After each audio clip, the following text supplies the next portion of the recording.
On voulait vous avoir ce matin parce qu'une mesure que vous avez annoncée nous a interpellés. Vous êtes en pleine sécheresse, conduit à pomper l'eau du lac de Gérardmer pour alimenter les 8000 habitants. Votre ville est à ce point à sec.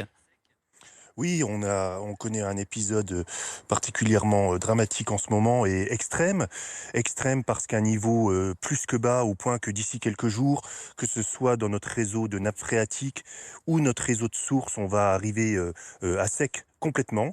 Et dramatique parce que aussitôt dans l'année, on n'a jamais connu ça sur Gérardmer. Donc la seule solution pour compenser ce manque d'eau, c'est de remettre en œuvre le pompage qui existe depuis 1972, hein, qui avait été prévu par nos anciens.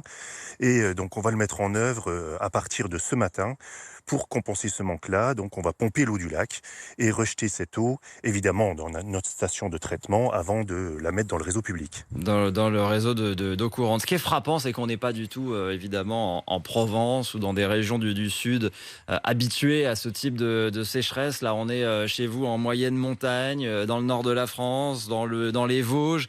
Et vous êtes, vous aussi, extrêmement durement touché. C'est totalement exceptionnel comme situation. Oui, très exceptionnel et surprenant effectivement parce que même, je le disais dernièrement, même au niveau visuel, hein, c'est encore relativement vert chez nous. Donc on n'a pas du tout cette impression de sécheresse qui touche notre ville et le secteur du massif des Vosges. Mais effectivement, c'est une année exceptionnelle et on se rend compte que si ces épisodes perdurent, effectivement, ça va poser un gros problème même sur des secteurs de montagne comme chez nous. C'est totalement inédit ces dernières années de devoir en arriver à pomper l'eau du lac. Oui, ça reste des situations exceptionnelles, hein. On l'a fait en 2003, hein, lors de l'épisode caniculaire remarquable, et quelques jours également en 2015 et en 2020, mais seulement quelques jours de façon exceptionnelle. Alors que là, cette année, au vu des projections météorologiques et du niveau qui continue toujours à baisser au niveau de nos sources et de notre nappe phréatique, ça risque de durer plusieurs semaines.